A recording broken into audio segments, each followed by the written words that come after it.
fun holiday. Well, also, the God I don't believe in is on the Julian calendar, so it wouldn't even apply to me. All the fun stuff is the pagan nonsense anyway. It's the hunting for the eggs and having a meal for big meal. Pascha's great. I miss Pascha. It's fun. Or what the hell is Pascha? Yeah. Orthodox Easter on the Julian calendar. It's beautiful. They do like a midnight service, but it lasts forever.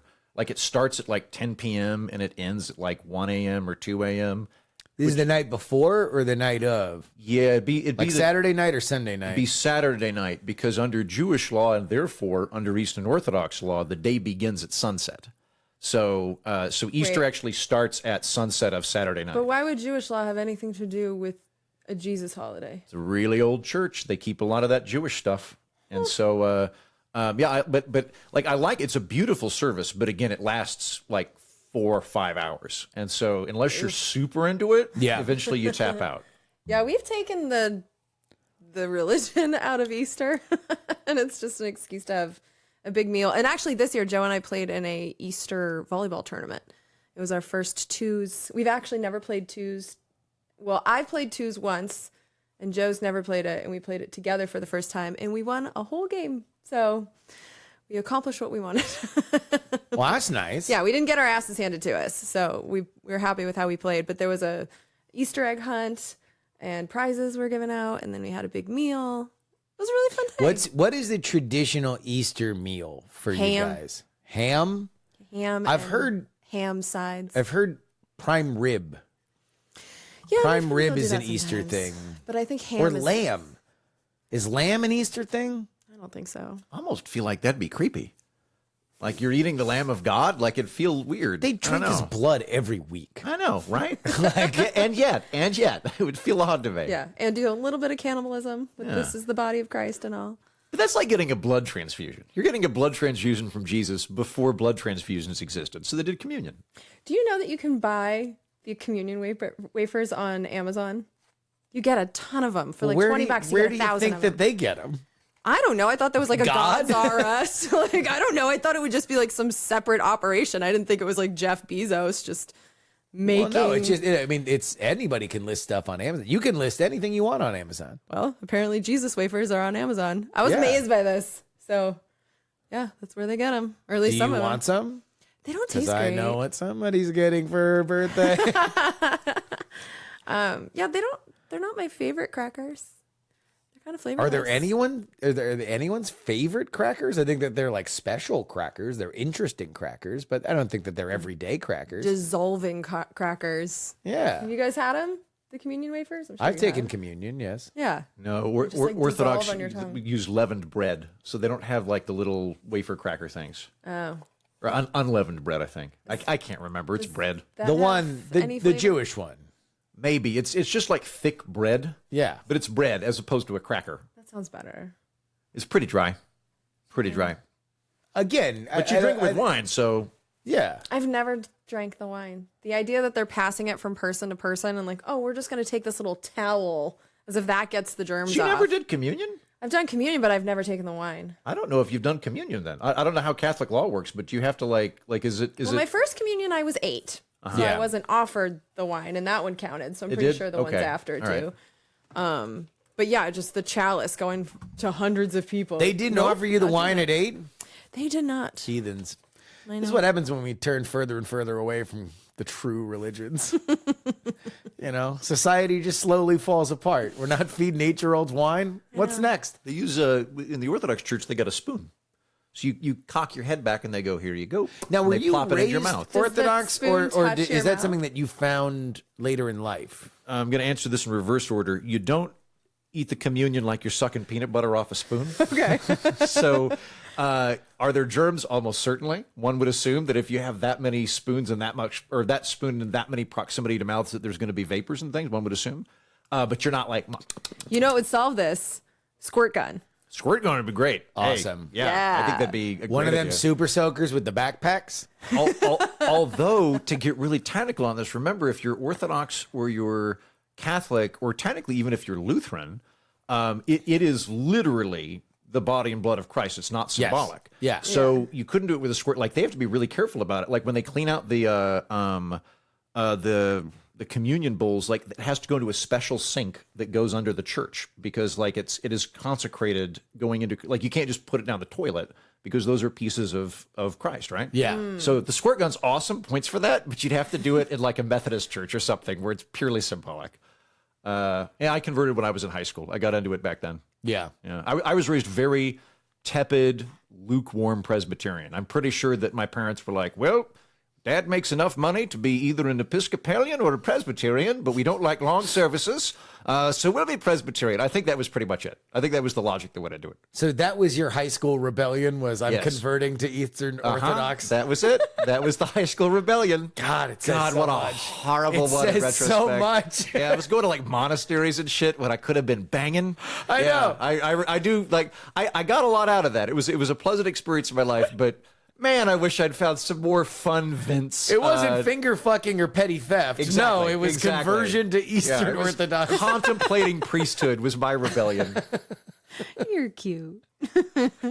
From Austin, Texas, I'm Justin Robert Young. I'm Andrew Heaton. And I'm Jen Briney. And we're not wrong on this edition of the program. We are going to be talking about the World Central Kitchen convoy that was blown up by the Israeli Defense Forces, as well as Oregon declaring the war on drugs a failure. That and your emails. Before we get particularly dark here, are any of you guys a fan of the sketch comedy group The State? Not as much as like Kids in the Hall or Mr. Show, but still, yes. Because they're coming to Austin. They are. For Moon Tower. Looked that up last night. Yeah. Although McCullough from Kids in the Hall is going to be here too. And yeah, there's some good comedy coming up. Yeah. I'll go see The State with you. I'll go see The State. I got with you. tickets. Yeah. And they're doing sketch, I assume, right? It's a reunion. Nice. They're doing the classic stuff. All right. And apparently new material. Okay. But The State, yeah, if you are unfamiliar, Jen, I guarantee you that it is just a big collection of those guys.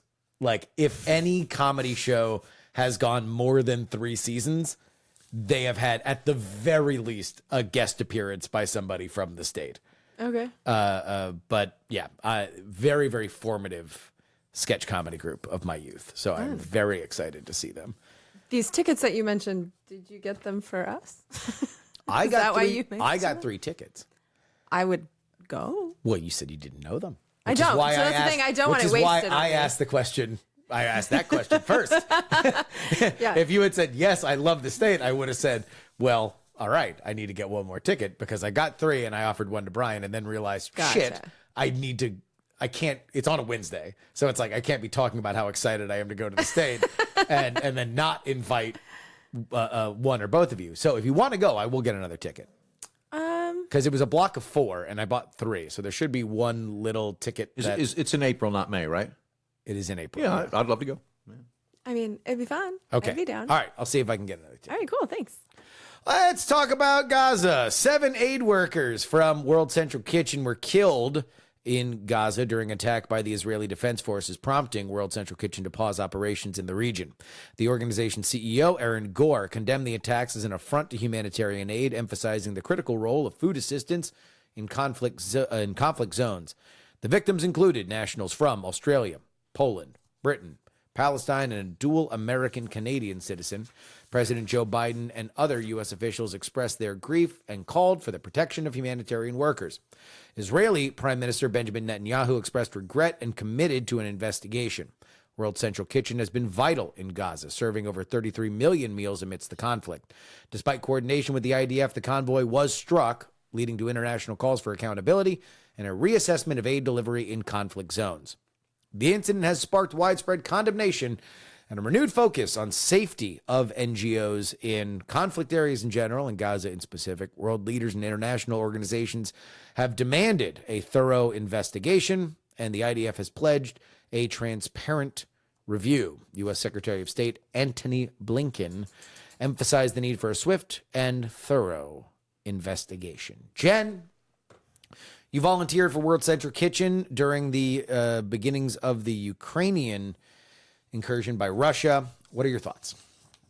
Yeah, I I did volunteer with them. I think this audience may or may not know this, but I was in Warsaw, Poland, and they had set up right outside the Warsaw train station. And so for 4 days, I went and volunteered for World Central Kitchen. And one of the things that blew me away about these people is that they came from all over the world, and the shifts that they work. Like, they would wake up in the morning and they would be there until they went to sleep, and then they would wake up and do it the same day, and they would do this day after day after day. I mean, these were incredible, heroic people. And then the food that they were serving, I don't think I served the same meal twice. And all of it was nutritious with fresh vegetables, delicious food, just the spices. And so the way they were able to do massive quantities of really great quality meals, when I heard that they were going to Gaza, it was the first bit of good news in the last 6 months. I was like really happy to hear that, because it not only were they going to be feeding people in Gaza, but they were going to feed them good food. And then to find out that these workers were targeted, because the Israelis, first of all, they've admitted that these cars were targeted, but just the way that it happened, I want to be crystal clear that there's no way that this was an accident. No. There were 3 cars. On the top of the cars, they had the logo World Central Kitchen, which is very easy to see. They had it painted over the top of the entire car. They had coordinated. It was at night. It was at night, but they had coordinated the route with the IDF. Yes. Yep. And what happened was they bombed the first car, but some people survived. And so those people moved into the second car. They bombed the second car. Some people survived, so they moved into a third car, and then they bombed that one, and that's how they got them all. So this was a targeted, like, they were hunted. And I think that's one of the reasons why this is getting so much attention worldwide. And obviously that's a tragedy. There was one guy there who's a U.S. Canadian national, and he looks very familiar to me. So it's like, I don't know if I actually met him or if I'm just imagining that, but it's just like my heart breaks for these people, but my heart also breaks for Gaza, because in the aftermath of this, World Central Kitchen, for the safety of their own people, is now pulled out of Gaza. And so with the UN RWA, which was coordinating food delivery in Gaza, before the IDF made unsubstantiated claims about them, about 12 out of 30,000 of them being affiliated with Hamas on October 7th. Those claims are unsubstantiated, but the US has pulled our funding from them. The European Union has put the funding back, but the damage has already been done. The infrastructure that they had to pass out the food is gone, and now with World Central Kitchen gone as well, this disaster is only going to get worse. And so it's just tragedy upon tragedy. And as I'm thinking about this, if I was less of a coward, because I'm not going to Gaza, but I look at these World Central Kitchen people, because for 4 days I was one of them. And it just makes me think, like, can this be the event that gets us to stop pretending that this whole war is about Hamas, that all of these targeting, all of these bombs are targeting Hamas? I mean, this one is so clearly not targeting Hamas. The IDF said that they did it because one of them may have had a gun. And so that means that they said it's a mistake. How do you do a mistake 3 times? How do you do a mistake? Because you believe that there is a terrorist in the car, and that you are going to do that. And that was absolutely wrong. Yeah, the IDF saying things, I just don't see the benefit. I don't see them saying things. Yeah, because they're liars. They're liars. This was obviously targeted. They have done so many things to try and get... I just don't see the benefit from their perspective. I don't see the benefit of them doing it and then not lying further and saying, no, they were all Hamas members. Because if I were trying to run that playbook, that's what I would say, is that, no, they were all Hamas members, and we have intelligence, and we can't show you the intelligence because we're in the middle of a war. But I wouldn't admit that they were all innocent. Why would they do that? Because it's so obvious that they're all innocent. You can't claim that these people are Hamas. They weren't even Palestinian. You can't claim that they're Hamas. It's impossible to claim that they're Hamas. I mean, so of course they're going to say it's an accident. But if they're liars, then why not just lie and say that they were? And say that it was an accident? That does seem like the most convenient lie. Because when I look at, like, the big picture of what I think is going on here in Gaza, I'm not calling it a genocide. I am calling it a land grab, because this goes back 130 years. The history of Israel is one land grab after another. And what I think is happening in Gaza is we are watching Gaza being wiped off the map. And so if you look at it from that perspective, the strategy of starving the people so that they will leave bombing the people from World Central Kitchen and getting that humanitarian organization out of Gaza, it feeds into that strategy. Because there was a document. Do you know about this document from October 13th? The intelligence one that, you know what, I wrote down some of the details. So there was a document. This comes from the Intelligence Ministry of Israel, dated October 13th of 2023, and it laid out 3 options that Israel could go with in this war in Gaza. Option A was that the population gets to stay in Gaza and the Palestinian Authority would rule, but they said that one was too risky. Option B was the population gets to stay in Gaza and a local Arab authority would rule, but they said that one has a significant deficiency due to there would be no deterrent effect if they went with that. And so that leaves us with option C, which was the evacuation of the civilian population from Gaza to the Sinai, which is in Egypt. And they declared that option C was the option that would yield positive long-term strategic outcomes for Israel. And they laid out 3 stages of this. So first, they would create tent cities near the Sinai, which is exactly what went down. What they did in the beginning of this war is they told everyone in the north to move into the south, and they have since cut off the north from the south. They've built an Israeli-only road that cuts off the north from the south completely, and they've been starving the population up there. They just destroyed the largest hospital in the north. And they've moved the vast majority of the population to the south. So stage 1 complete. Stage 2 is create a humanitarian zone to move the population. Can I interject real quick, just because there's a lot coming at me? I want to make sure I'm following this. Yeah. Who is making these claims? Who outlined this? The Israeli Intelligence Ministry. And this is publicly available. They have. It was leaked. This wasn't supposed to be public. Okay. This was leaked from the Israeli Intelligence Agency. I don't know. Mossad. I don't know who physically leaked it. But No. I mean, what organization is it purported to be from? The Israeli Intelligence Ministry. Okay, thank you. Yeah. So stage 1, move everyone down to the south near the Sinai. Rafah is next to the Sinai being Egypt. Stage 2, though, is to create a humanitarian zone to move the population from Gaza to Egypt. And that's the part that they're having trouble with because Egypt won't open the borders. And so when I look at this strategically, why would they starve these people? I'm thinking it's because they want the humanitarian crisis to get so bad that the international community pressures Egypt to open their borders. And then the stage after that would be to construct cities for the people of Gaza in the Sinai where they would stay forever. And to add to this, the document says that Egypt has an obligation under international law to allow the passage of the population. So they do want to pressure Egypt to do this. And yeah, so when I look at like, why would Israel want to bomb World Central Kitchen people? This is why, because now they've gotten what they would want in this plan, which is to make the humanitarian crisis work, to get worse, to get the people so desperate that the entire world starts demanding Egypt do something about it. Why would they allow World Central Kitchen in? They control the region. Why would they allow them in the first place?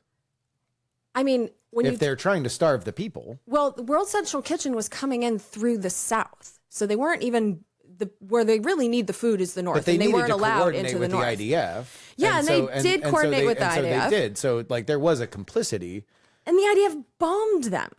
So yes. The idea that this coordination that the whole operation has been allowed, I guess I don't really buy that. If the end result is to, and obviously, you know, from your perspective, there is no level of barbarism that will not be undertaken by the IDF to seize this land.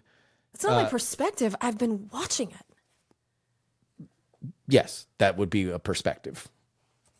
I mean, at this point, I think it's a fact, but go on. Okay. Then why let them in?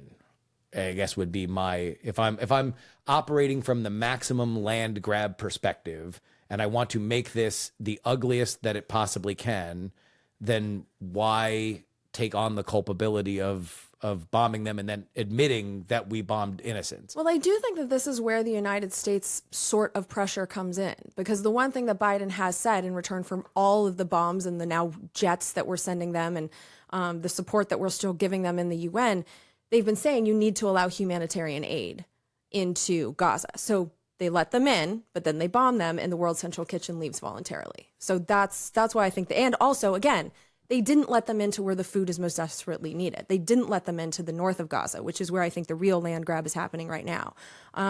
So the idea that Israel has been cooperative in getting food into Gaza, it's just, it defies reality. I mean, at any moment, Israel could open up the borders that they have to allow humanitarian aid into Gaza from the north or from the Israel side. But like right now, the only stuff that's being allowed in is in through Egypt. And so that's why I think like they have the facade of, yeah, we let World Central Kitchen in and they decided to leave. Well, they so, you know. Well, I don't think that this is a quiet situation. This is an international embarrassment for them. And they are coming under condemnation from everybody.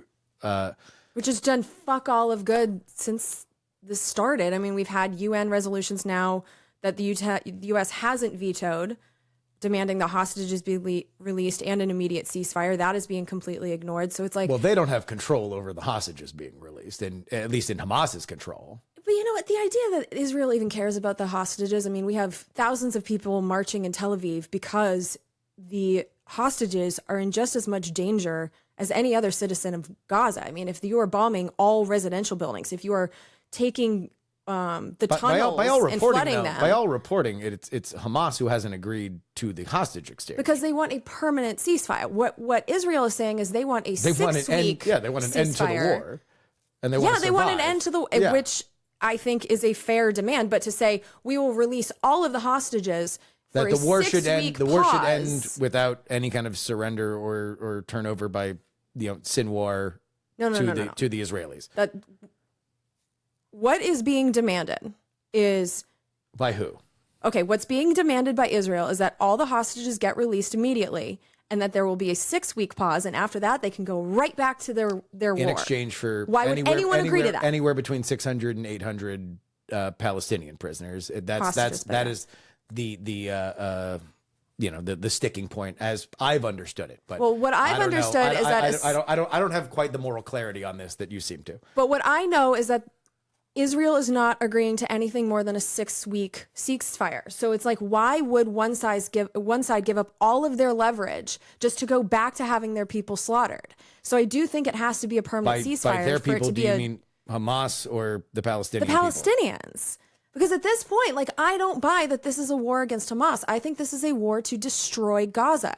Because there are certain things that if you're just trying to get Hamas, don't make sense. It doesn't make sense if you're just trying to get Hamas to bulldoze all the farms in the greenhouses. It doesn't make sense to take out the entire medical infrastructure, to have it not be available at all after the war if you're just trying to get Hamas. There are things that don't make sense that they've done that do make sense if the goal is to make Gaza uninhabitable from here on forward. And that's not about getting a change in leadership in Gaza. That's not a regime change. That's a destruction of a territory so that people can't live there anymore. And I think that the goal will eventually be to move Israelis into there, have more settlers.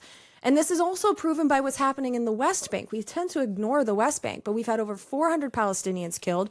There's been 1,600 people who have been taken out of their homes by the Israelis. And then just this week, they announced, the Israeli finance minister announced that they're going to seize 42 more acres of land in the West Bank. So just bit by bit, they keep taking the West Bank. They keep building these roads, separating the Palestinian communities. It's a different strategy over there. But I think October 7th is being used as an opportunity to wipe Gaza off the map, and it's about more than Hamas. And we keep focusing on Hamas as if that is the end game here. I don't think it is. And I think the targeting... So you don't believe that they would leave Gaza if Sinwar were to come out of a tunnel and shoot himself in the head? You don't believe that the IDF would pull out? I don't, no. I really don't. Because also, let's define Hamas. They're not saying that they're going for a list of 5 people or whoever the leadership is. It's 37,000 people. At this point, you seem to have a lot more moral clarity on this than I do, but from my understanding of it, Sinwar is the Osama bin Laden of this situation. He is the guy who organized it. He is the guy who is negotiating through the Qatari intermediaries, the Qatari-based Hamas intermediaries for the ceasefire, whatever it might or might not be. He is the one in control, and that is the number one target for the IDF. And when Netanyahu says that this is a mission that is weeks away, not months away from ending, that would be my understanding of what he means by it. Yeah, but that same man is now saying daily that there is going to be an imminent attack on Rafah, where there's millions of people living under plastic sheets with nowhere to go but perhaps the Sinai. So he's also saying that there will be an evacuation to the north of the refugees, and I understand that you might not believe him. I think there's a lot of Israelis that don't necessarily believe Netanyahu, but if we are just saying what is being said. I understand what's being said, but the actions, I think, are speaking louder than words. You don't believe I don't any of believe this. I don't believe that Hamas is the main goal here. Yeah. Because even the idea, like, so there was a report that came out, and I can't remember, it's like something like 972, I don't know, but they did an in-depth investigation where they were actually talking to people in the Israeli military who confirmed that after this so-called war began, the way that Israel has been picking their targets, they had a list of about 37,000 people that was AI generated, had a 10% fail rate that they even acknowledged, but that was fine with them. And when they were targeting with these people who could be low level or not connected to Hamas whatsoever, they were using criteria such as changes addresses often, or changes cell phones, or is on a WhatsApp with someone they thought was Hamas. Once someone was on that target list, they would wait for that person to get home and then bomb their entire families, which we've seen. We know that they are bombing people in their homes right and left. And the list got up to 37,000 people. You're really telling me that this is about the Hamas leadership if the list is 37,000 people that we know of? Like, I don't buy it at this point. And the fact that they are now targeting people that are not Hamas, that are in no way connected to Hamas. They're not apologizing for anything else. They are apologizing for this particular strike. Heaton here. I'd like to ask a couple of questions real quick. Yeah. Okay, so Jen, if I'm understanding your position, the war on Hamas is a pretext for a land grab. The long-term goal of the Israeli government is we are surrounded by hostile forces. We want the land. Israel's going to be safer, presumably, if we're able to take Gaza and push people out. So whatever we can do to move the red line forward, we're going to do, and now is a good pretext. My question to you is, what would you need to see to dissuade you of this position? What evidence would you need to see that would indicate this is a defensive war, or alternately that this was fog of war and folks unfortunately die in fog of war? Justin, to you, I'm curious, what would you need to see to come around to Jen's position? Like, what evidence would you, if this were not a land grab on behalf of Israel for Gaza, what would it, if this were a land grab for what would prove that to me? Yeah, what would it, like, how would it be any different if it's not a land grab now, how would it be different if it were a land grab? Who's going first? I'm going to go Jen, since I gave you more time to think. Okay. I would need to see, well, I need to see the violence stop. I would need to stop seeing people being bulldozed alive. I would have to stop seeing snipers taking out children. Like, that is first and foremost. I would want to see Israel allowing at least 500 trucks a day, because that's what was happening before the war. 500 trucks a day full of food and medicine for sure. Going into Gaza, I would want to see mobile hospitals being erected. I would want to see at the very least, tents being provided. Because when we talk about these tent cities, people are finding pieces of plastic to put over a rug that they found. I mean, these aren't even tents.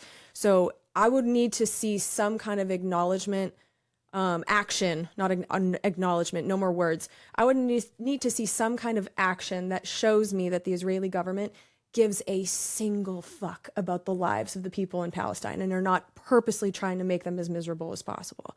If that were to happen, if Israel were to use their own borders with Gaza to make things better for the civilians that they say that they're not targeting, that might change my perspective. But as long as they are being continually pushed closer to Egypt and being threatened with even more violence, yeah, I'm not going to believe what they say. Okay, Justin, if it is not a land grab, if this is just a defensive war and fog of war happens and unfortunately bad things happen during war, what would it look like in an actual red line pushed forward land grab situation? How would that look different than I think this is a horrifying, let me underline this, a horrifying situation. It was one that was very easy to see coming after October 7th, because as soon as October 7th happened, anybody who's followed this, although the experts have certainly come out of the fucking woodwork over the last 6 months, knew that there was going to be untold fucking violence and brutality that would ensue. And it has happened as, unfortunately, as I thought. What I would have to be convinced of is not anything that's happening now. It would be this particular situation either extending indefinitely, in that it does not wrap up within the next 2 months, and or after it happens, you do see settlers move in. If there is, the history of Israel has been marked by and already just fucking watch the email number climb, in what they've described as defensive wars. They then take land on the other side of that. The Golan Heights or something like that. Throughout, from literally day one. Like there, was the Arab-Palestinian war that was declared, immediately. Well, when they were declared, when they were a state. And so, again, there's a million different descriptions of exactly how that happened and why that happened, all the way back to the very, very beginning. But if there were settlers that moved into the whole of Gaza, then I would say this is something that would represent a land grab. Now, do I think that's going to happen? I don't know. I think a lot of people have a lot of really, really, really strong opinions on this in a situation that is really messy and really, really ugly. And so I don't feel that kind of clarity to say one way or another what's going to happen. I know what I think I know, and that is that Netanyahu is somebody that was before October 7th, very controversial, if not unpopular with a large swath. He lost his prime ministership before. He barely regained it, and he had to make deals with elements of the Knesset that were settler focused. There are security-based Israeli Jews that were upset with Netanyahu for taking his eye off the ball and not focusing on Gaza, instead focusing more on the West Bank. There are a lot of the ceasefire arguments, as I understand them, in Israel now are make a lopsided deal to get whatever hostages still exist. I have heard pretty dire things about how many are still alive there. And then at that point, go and kill everybody else in Hamas. Like, that's the difference between the Israeli ceasefire perspective and the American ceasefire perspective. The American ceasefire perspective is end the war right now, go home. It doesn't matter if Hamas still survives in Rafah. We don't care about that. We care about this ending. We care about the suffering and the plight of the Palestinian people being over. And that is something that I can understand. I don't think that anybody with a heart can look into Gaza and not see a horrifying humanitarian crisis. And it is the root, to me, of a lot of different things that have happened over the last several decades, if not a century. I mean, that's the issue with that area, is that nothing ever ends. There are fights that have begun from literal, like, pre-biblical times that rage today. It is not a forgive and forget region, the Middle East. So even if, let's say, I was in this very specific binary, quote unquote, right, and they kill Sinwar right now. We all get alerts on our phones. They've captured and killed Sinwar, and they are all leaving, and they are out of Gaza, and you have the exact same borders that you had. I don't think that anything is going to get particularly better. I think that you still have a situation where the Palestinians are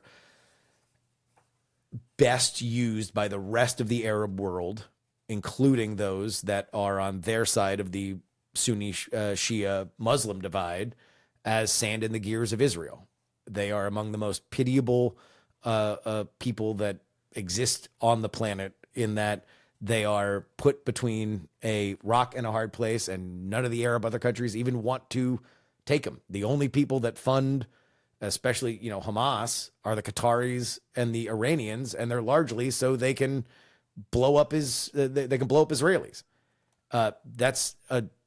It's an extraordinarily sad situation there. So I get frustrated. That's how good that point was. The mic fell. I get frustrated when people want to throw bumper stickers at each other with something that is this deep and dark and sad. And I don't know the answers. And I don't think anybody really does. I don't know the answers, but I do know that this level of savage violence and starvation of the people of Gaza is just beyond anything that could possibly be justified by something that happened 180 days ago. Like, I understand that October 7th was horrible, but this is beyond. I disagree with you. I think 32,000 deaths is justified. I'm not saying it's justified. I'm saying it was wholly predictable. Predictable, but I'm talking about like... And I don't think that it needs a pretext of a land grab. That's where we disagree. It sounds like, and I'm thinking that it's being used as an opportunity to do a Zionist's dream, which is to get more territory for Israel, because they're not satisfied with the borders they already have. We know this. People, we know this. Well, like from the West Bank, that is a very specific perspective. Can I ask a dumb question? No, hold on. I have to ask Justin what he's talking about this, because you know that the borders of Israel, even if you go on Google Maps right now, they are a dotted line. It's constantly contested. The Golan Heights is in friggin' Syria, and they are claiming it. Like, Israel is not satisfied with the borders that they have. Who is Israel? The government of Israel. This one in particular. The one. What about the one before that, where Netanyahu wasn't the prime minister? He's been the prime minister for 12 out of the last 2 decades, or 12 years out of the last 2 decades. So he's been around. But he wasn't there before. He wasn't there before, and so was that. Obviously, there are secular Israelis that do not. I mean, secular Israelis.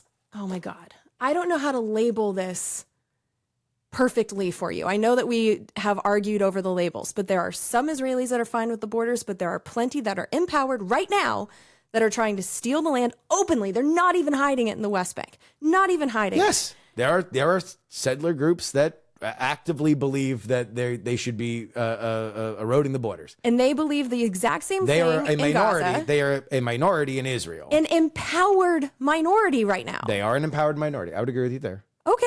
So but that is on this specific formation of the government, not even the previous Netanyahu government. Yes, but what we are talking about is what has happened in the last 6 months.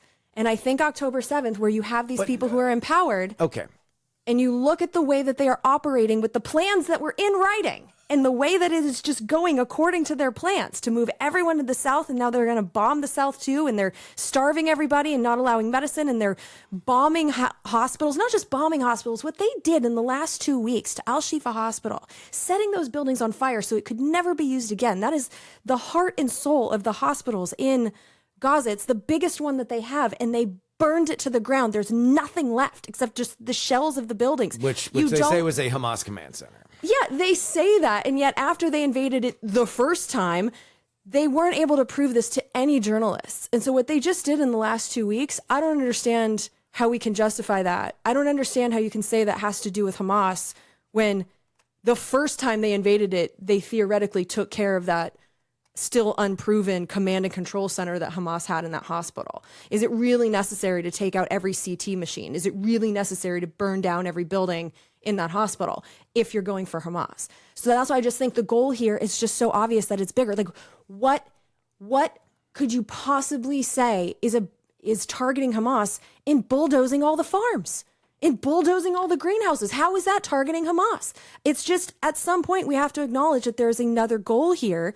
And I am obviously guessing because I'm not in the Israeli government, but I think this is bigger than they're just trying to regime change Hamas, as if Hamas is a real government to begin with.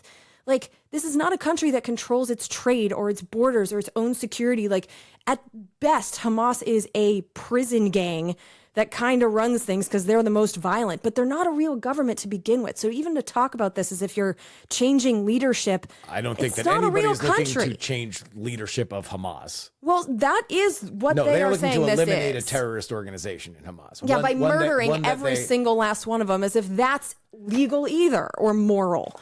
Like, they're just going to murder 37,000 people on their list, and we're going to be like, well, that's justified because 1,200 died on October 7th. Like, Since when is that how we do things in international law? That you get to make a kill list of 30,000 people and they get to kill all of them and everyone who is surrounding them as well. Like, is that really, are we really saying that that's justified? Like, I'm sick of the but Hamas. There's just too many instances here where what they have done has nothing to do with hunting down Hamas. And I think the hospital and the farms and the starvation, and it's clear to you that this is not, that October 7th is being used as a pretext to seize Gaza. That is very clear to you. That is my theory. Okay. That's my theory.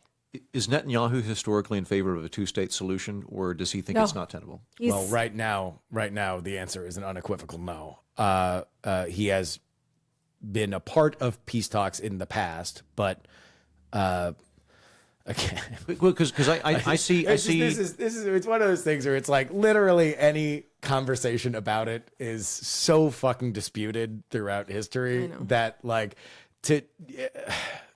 Is he pushing for a two-state solution right now? Absolutely not. No, he's a hindrance he's saying to it. no. He's saying absolutely not. And from a perspective of an Israeli state, what does it say that, you know, to after this level of violence on October 7th or in retribution for whatever is happening here, that a two-state solution gets made because of this violence? Like that is an argument that I think is interesting to have, and it's easier to say, well, let's just do it when you don't live there.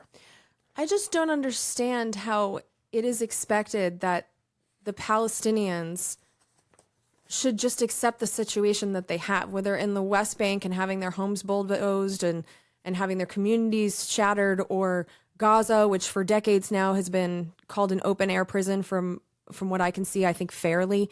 Are they supposed to accept these conditions forever? Are they supposed to not be in charge of their own destiny forever? Like, what's the plan here? I do think the plan here is to make Gaza and West Bank go away.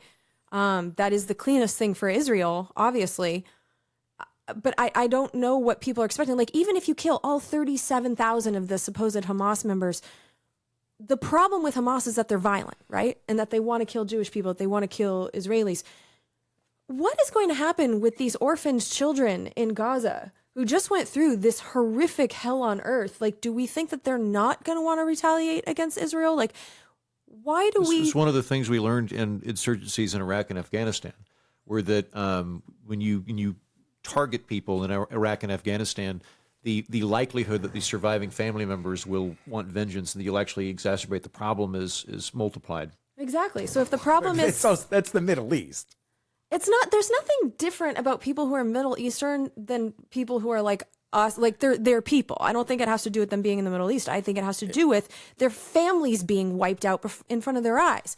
Like, if the problem is Hamas is violent and they want to react to what Israel has done to them with violence, you're just creating more of the problem by doing this and continuing this and starving people. And like, this has gotten just so far beyond, you know, we're just going to go in there and take out the leaders of the militant group that attacked us on October 7th. This is something different. This is, and I just, if that is the goal, to stop Palestinians from wanting to kill Israelis so we can get to a path where there's a peaceful solution, this ain't it. Well, I don't think that anybody from the Israeli government perspective is saying that that is the goal right now. So so if you don't think the goal is to make Gaza no longer exist, what is the long-term goal of this Israeli government? Like, what are they trying to do here? Number one, this Israeli government isn't going to exist in 2 months as soon as this is over. Okay, or the next one. Netanyahu is going to prison, most likely. He is being kept out of prison because he is the prime minister.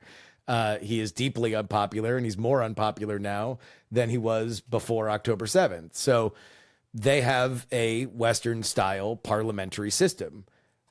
Do I know what the goal of Israel is going to be, the new Israeli government, after this shakes out? No, I suspect that there will be... But what do you think?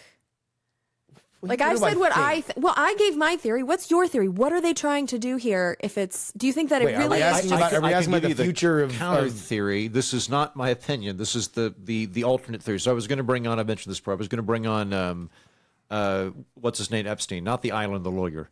to come on the program. Dershowitz. Dershowitz, that's it. Thank you. That's the connection there. Dershowitz. He went to Epstein's Island a few times. Anyway, I was going to interview him. I read his book. Epstein's position is Dershowitz. Fuck, sorry. This is why I'm not talking this episode. I have nothing to. Dershowitz's position is that Hamas is an enemy of both the Palestinian people and the Israeli people, that it is a terrorist organization, and that the biggest oppressor of the Palestinian people over the last 50 years is not the Israeli government, but Hamas itself. And that the best way to achieve peace is to root out Hamas, root and branch, and that a ceasefire solution would only prolong this conflict, and that the way to draw it to a close and arrive at a two-state solution requires removing and cauterizing Hamas. That is Dershowitz's position. What that means in actual physical action is apparently killing 37,000 people minimum who have been selected via AI. Like that's what you're actually saying when you say that. And I just don't understand how you think that that is going to lead to less violence in the future. When you've wiped out entire family lineages, when you have orphans all over the place who are going to want revenge, I don't see how this even works in that theory. Because the people who have lived through this are not going to just sit back and be like, okay, peace with Israel sounds great after this. Like, this is too horrifying. If the goal is to get rid of a terrorist organization, which defining terrorists are people that want to kill Israelis, this isn't going to do it. You're not ever going to get rid of Hamas if Hamas, it's like V for Vendetta, right? At this point, Hamas is kind of an idea. If the idea that they're trying to eradicate is violence against Israelis. Well, I think there is a group, there is an organization called Hamas. They do have leadership. They do, but the kill list is 37,000 people chosen by AI. That is not a kill list of leadership. I'll stop. Go on, sorry. I interrupted you, I shouldn't have. No, it's fine. Anything else? I think we're just running around in circles at this point. This feels awkward. I have no... I mean, like, this is something I don't have a lot of expertise in, but what I'm kind of trying to do on my end is just... I'm going to turn this down to a 4. When we're looking at domestic policy, one of the things that I do regularly just to try and get a grip on things is just put different filters on the situation. So when Republicans or libertarians are making a claim, what is the good faith argument in favor of this? But also, if they're just being selfish, how would that comport, right? If progressives are making a claim, what is the good faith argument? What if it's just trying to feel self-righteous or something like that, right? So when we're looking at this situation in the Middle East, I'm trying to get different filters on the situation of, okay, if it is X, what would it look like? If it is, in fact, a long-term existential land grab situation, how does that comport with the facts on the ground? If it is a temporary defensive war, how does that compare with the facts on the ground? So all I'm trying to do right now is just sort of build mental models to look at this. My final question to you both, so we can at least have some resolution here, is... Who's right? Nope. Well, this is part of it. Is my hats off to both of you, because you're both truly going into this and you're really thinking about it. I really appreciate that. We are talking about something that's a very big and foreign question. So noting that that's very important, just bringing it down to the American level, since we are talking to a predominantly American audience, we are generally an American show. What would you have American foreign policy do at this time regarding this? Like, or do we want to skip that? Do we want to go another 45 minutes? Man. I don't think it would take me 45. I'm curious to hear what you, because I actually started with my assistant looking into what the funding bill did in regards to Israel-Palestine. So I'm curious, Justin, will you go first on this one? Because I want to see if any of it matches. Like, what would you want? If you're looking at the Biden administration or Congress, or like, what do you want to see them do? If you're like advocating for anything, what would it be? Well, again, this is the complicating part. What do we want in the Middle East? What is America's role in the Middle East? To answer that question, you have to say that, because... Well, our official policy has been two-state solution, right? No. Beyond Israel-Palestine. Like, what's our strategic goal? What is our goal in the Middle East? I'm hoping to get out of it. That would, as American, that's what I would sure like. So that means don't defend any shipping lanes. That means don't stand up any. That means that we are now at an adversarial position with OPEC. Is that your position? How much are we spending right now to stay in the Middle East and all, like Saudi Arabia and all those? I would look at the math on how much are we spending to defend these lanes. But these are a very expensive bill for us to be a police the officer questions. over there. Yeah. These and beyond what we're doing there, do we have a presence there? Do we have and I don't mean even take out air bases and stuff like that. Let's take out forward deployment to go adventure into Afghanistan and Iraq and stuff like that. But just, do we want to have a presence in the Middle East? Because if we do, that means that we have to decide who we are supporting and who we are not, because that's what you do when you want a presence in the region. Joe Biden campaigned on saying that he was going to make Saudi Arabia the pariah that it rightly should be. And then within 2 years, he was fist bumping, holding hands with Mohammed bin Salman. Yeah. And they're there right now trying to get Saudi Arabia to be a part of a peace process and a two-state solution with Palestine and Israel, because the Saudi Arabians are on the right side of the Sunni-Shia divide with the Palestinians. They don't like them, and they barely send them money. Meanwhile, Iran is on the wrong side of it, but they do send Hamas money because they want to kill Israel. Yeah. They want to kill Israelis. So if we are understanding that America's decisions are not about brutality in the region, but rather what America's larger goals are, then we turn a blind eye from the Saudis fucking sending missiles into Yemen and killing more than the purported number that is dead in Gaza right now that nobody gives a shit about. There's a famine there too. And we turn a blind eye to elements that happen in this region between Israel and Palestine. Now, we have a warmer relationship with Israel than we have with Saudi Arabia, because there are common values like Western-style democracy that we share that are very, very rare in that region. But it's obviously a fucked up situation, and it's been a fucked situation since the jump when they declared statehood and immediately got into a war that I'm sure I'm already reading the 30,000 word email about, word placement about exactly how that went. But like, if we are looking at the Middle East as a region in which you want allies, then it's hard to say that we can get a better ally than Israel in the region. Now, what are the limits that we have to have an ally in the region? That's where everything becomes up for conversation. But to say that we are going to fully divest from Israel and get a better ally in that region, I don't personally see it. What do we get from Israel that's worth supporting ethnic cleansing? Like, what are they actually giving us? I mean, I think it's a loaded question. What are we getting from Israel? Just is a spreadsheet. What is the benefit from a bulwark against Iran and a ally that we can trust in the region? That is what we in one of the most important regions in terms of fossil fuels. Yes, we all wish we could snap our fingers and have it go away, but it does impact our economy. That's what we get. And then there's also the emotional and religious ties that America has to the region. When I zoom out though and look at our strategic goals in the world, I hear a lot in these hearings about the rules-based international order. And for a long time, I thought they were talking about the UN, which is supposed to be kind of like the meeting table of the world. And now I don't really know what rules they're talking about, because what's happening right now is we are watching all the rules be just completely ignored by Israel. We're watching UN resolutions be completely ignored. It's just basically this rules-based international order, this idea that we solve things with diplomacy and not violence. It's all just going out the window, and it's making us look like total hypocrites when we talk about that. So yes, there are strategic goals in fossil fuels and commerce and military bases in the Middle East and Iran and, all of that.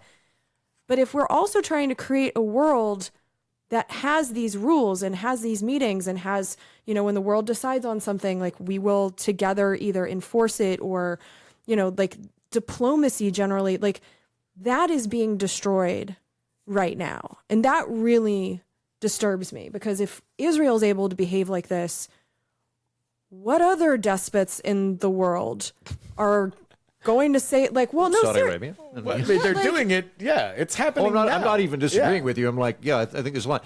On my end, two provisions that inform me broadly on this. I think the Middle East is the boneyard of empires, going back to Alexander the Great. I think when you're a big country that wants to go into the Middle East, it's going to come back and bite you. And I think it's a very bad idea to hang out there very long. The other thing I'll say, and this would apply to places that I have deep cultural connections to myself, like Scotland, that I go to every year, America does not have permanent allies, it has permanent interests. And so we should always be assessing things based on we're looking at American defensive policy and American military outlays, not in terms of culture, not in terms of diplomacy, just money we're spending on bombs. We need to be concerned with what is the interest of American foreign policy.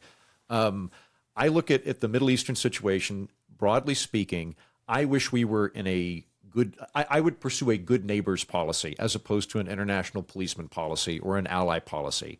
We go back to 1926.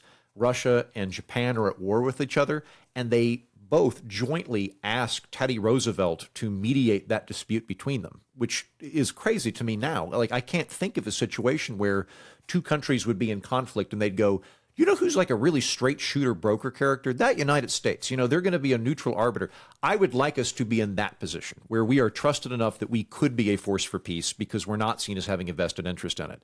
And what we would do on our end would be providing humanitarian relief, using soft diplomacy to encourage peace, and then also being very open to taking asylum seekers and refugees from any area. So that we can be a part of the solution in terms of helping stop bloodshed and things like that. But I'm very reticent in general in terms of alliance making and being involved in the Middle East. Just in general, I think it's a very dangerous thing to do and very expensive. Yeah.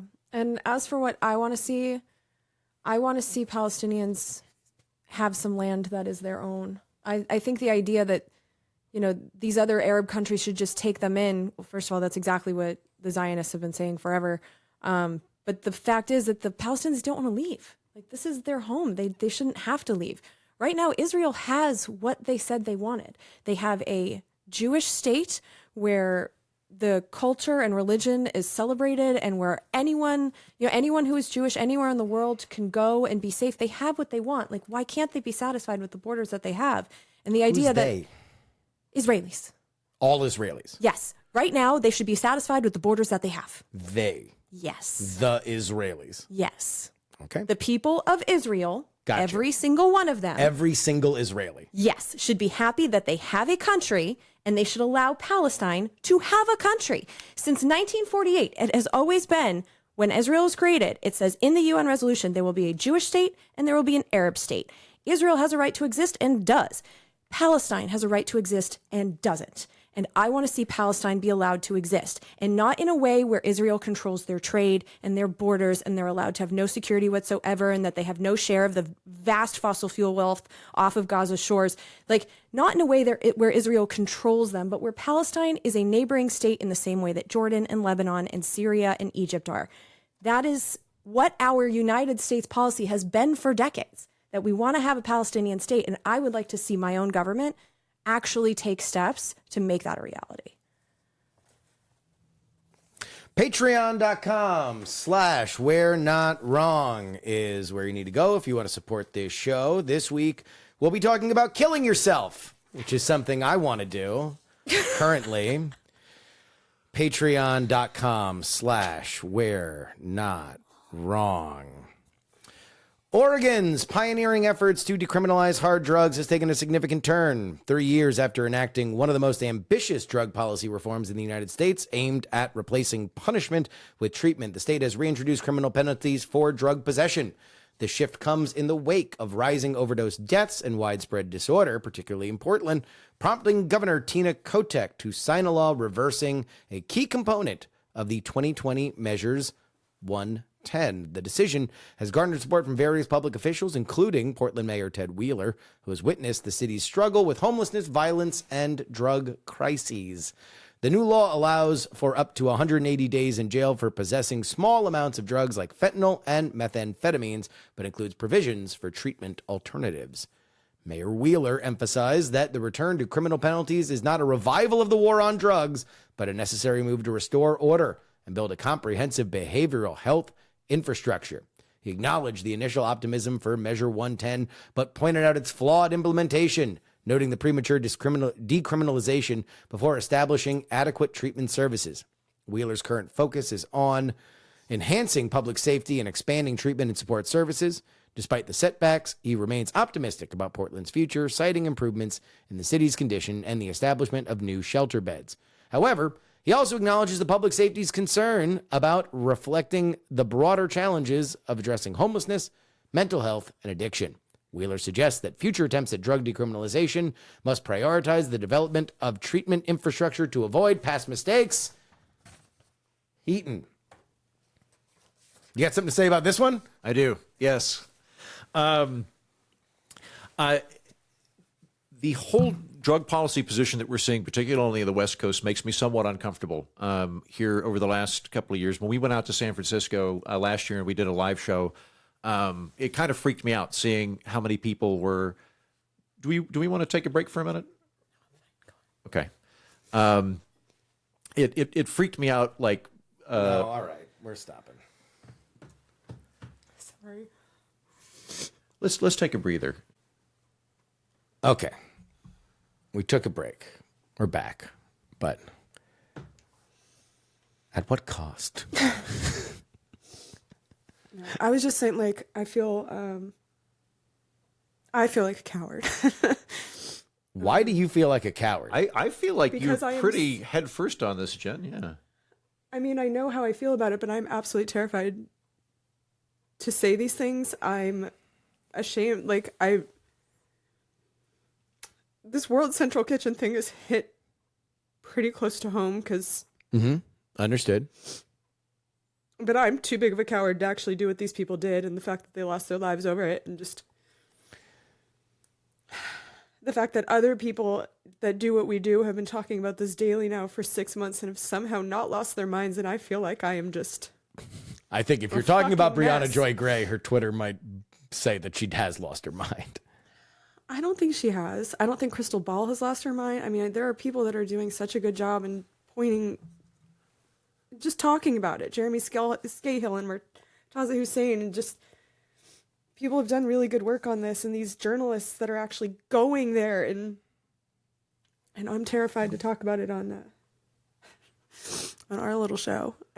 Well, I'll say, I mean, none of us are going over to the Middle East to ladle out soup, but in terms of talking about it, Jen, I don't think you're holding back. I think you're, regardless of how much fear you're experiencing, like, I mean, we're getting really abstract here for a moment. I don't think cowardice is absence of fear. I think it's cowardice is refusing to confront the fear. You can do something and feel afraid of it. That doesn't make you a coward. It just, like, everybody's afraid of stuff, right? I think you're very good about. I mean, I think you took a very, very, very specific position. You've got a very. And I know the tsunami is coming. Well, yeah. I mean, and I disagree with it. Like, I don't think it's correct, but you certainly, cowardice would not be what I would describe your position that's as. never the word that pops into my head. But why can't I talk about this without becoming a total basket case? I mean, I think that this is an emotionally charged topic. Like regardless of where you stand on this, a lot of people are dying and a lot of people are suffering. Like, it's not like think about how worked up I would get theoretically if we were having a conversation about tariffs.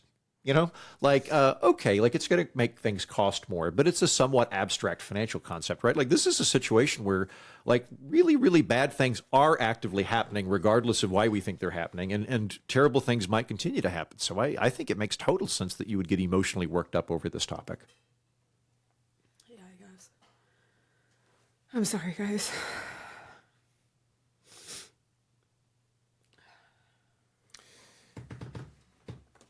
I mean, we can edit all this out, but, like, do you want to avoid this sort of thing in the future on the show? Like, no. I get the impression that you she wants to talk. She wants to do it more, because that would be the opposite of cowardice, right? As if we talked about it every week. I feel like this show would be just fluffy and dumb if we just ignored it all the time. Like, it's such an important thing, and it's it's all consuming for me sometimes, and I know I need to get some separation from it. The last few days with World Central Kitchen and just all the pictures coming out of Al-Shifa and the reports of the snipers hitting the children on purpose, and it's just been a horrific 48 hours, and I think that's a part of it. But I think it's important for us to talk about the hard stuff. I think it's why the show is good. I think it's what we're trying to model is what Justin and I just did. Disagreeing with each other for months on it, but still being very good friends. And I think it's important to talk about the hard things. It's just, it's so hard. It's so hard knowing that we're speaking to thousands and thousands of people right now. Like, it's one thing when it's the three of us, but I know these microphones are in front of our faces, and I just said some things that are, especially for the people in America that do not know the history.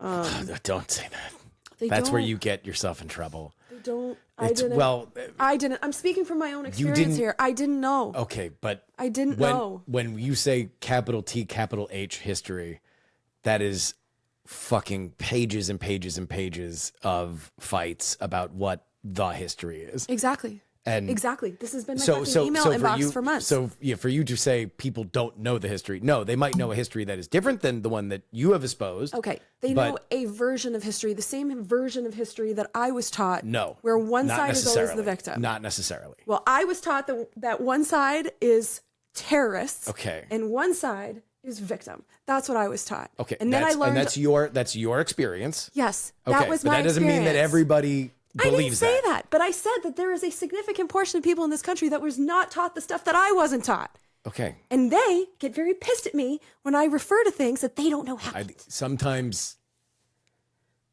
things that I have heard you say, it is not because I have a myopic view of it. It is because there are elements of this that I just see different from you. Which is fine. But I think it is undeniable as someone who was educated in this country that there were things that I was not told. Very important things that I was not told. And it was always one-sided. Okay. So I can't speak to your educational. I can, and I'm only talking about my education. Why are you pushing back on everything I'm saying right now? My apologies. When I get nervous about the feedback that is coming in, it is very obvious to me that people that are writing to me and who are very pissed at me don't know some of the things that I've learned in the last 6 months. Mm-hmm. Things that I went out of my way and studied for months to learn. And they get very angry at me, not knowing some of the context that comes behind my opinions. You really think that everyone in America is aware of all of That's not what the I'm facts? saying. Okay, so why are you upset with me right now? I'm not upset with you. I'm just saying that if I were to say, here's the history of Israel and Palestine, very confidently, I would get a lot of shit. I get a lot of shit now. I know I'm going to get a lot of shit. I'm going to get a lot of shit saying that I'm a fucking genocide enabler and that I want all these kids dead and I'm a Zionist shill. Like, I know what I'm going to get. I know what I've gotten every time we've talked about it. And so I haven't even, really come at it in any kind of particular. My stated position on this is a extraordinarily fucked up situation. The Palestinian people are among the most pitiable on earth, considering the position that they've been put in by not only the Israelis, but also their Arab neighbors, by also the Arab world writ large. And that what has happened now was wholly predictable after October 7th, based on where the state of things were at that time. Predictable, but wholly preventable. It was all done preventable? by choice. Yeah. Okay. Well, dropping every single bomb is not some natural disaster. It's not an earthquake. It's a choice to not allow food in. It's a choice to kill people. It's a choice. These are all choices. So it's, yes, predictable, but preventable. And what happens from here on forward is also... By who? By the Israeli government. The choices they are making and have made even before October 7th. They are the ones who have the power here. They are the powerful. They are the fourth most powerful country in the world. By what metric? By whatever fucking metric they measure these things. I don't know. I don't know. But we know that Israel has a very powerful military and that Hamas does not. We know that the West Bank has nothing. We know that the Palestinians don't control their... let's not pretend that this is an even-sided thing. Who said that?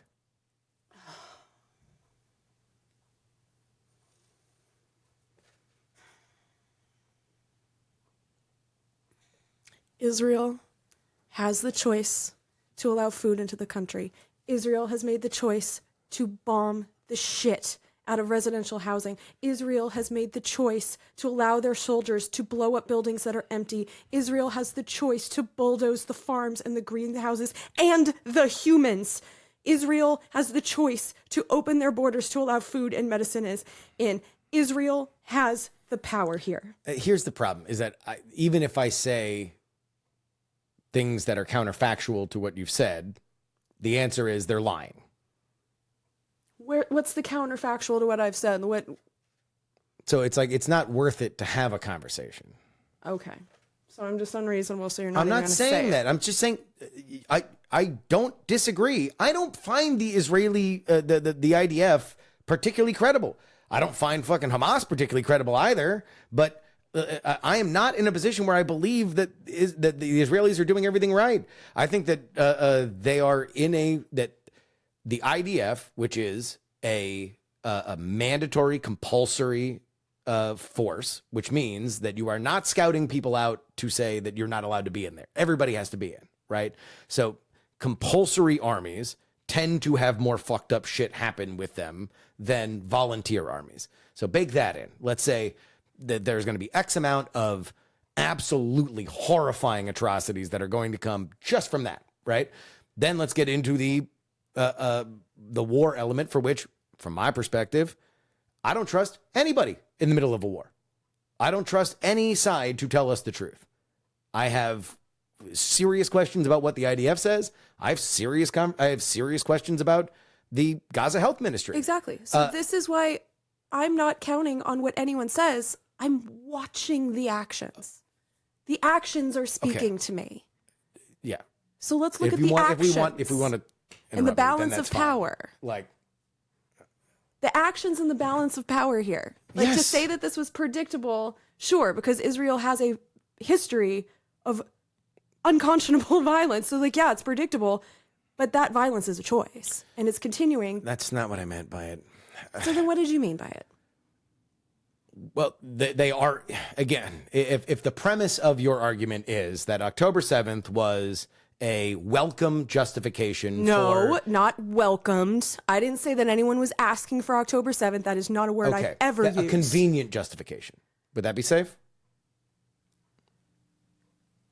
Yes. Okay, a convenient justification for enacting a nearly century-long goal to eliminate the Palestinian people. Okay, so I want to pause there, because that is one thing that I've heard all over the place. Everyone keeps calling this a genocide. That's one place where I'm not willing to go. I don't think that this is the elimination of the Palestinian people. I think this is different, because genocide, from what I understand, is a word that was invented after the Holocaust, where Adolf Hitler didn't just want the Jews to go away, he wanted them dead. I think that if the Palestinians left Gaza, if they left the West Bank, Israel would have let them go. I don't think that they're being hunted because they're Palestinians and they need to be eliminated in that regard. I think they want their land. And I think there is a difference. So I'm not willing to use the word genocide here, or to say that they're trying to get rid of the actual people. However, the evacuation. Yes. Not the elimination, the evacuation. Yes. Okay. So in that scenario, if that is the premise, then there's not really a lot I can argue with that. Like because that's not how I see it. I don't see it as, I don't think that there is the same interconnectivity of Israeli governmental perspective. And while there are certainly settlers in Israel for whom believe that that is absolutely the case, and I would not deny in any way that those people exist, I don't think that they are the majority, nor do I think that they have been the absolute controlling interest in Israel for most of its existence.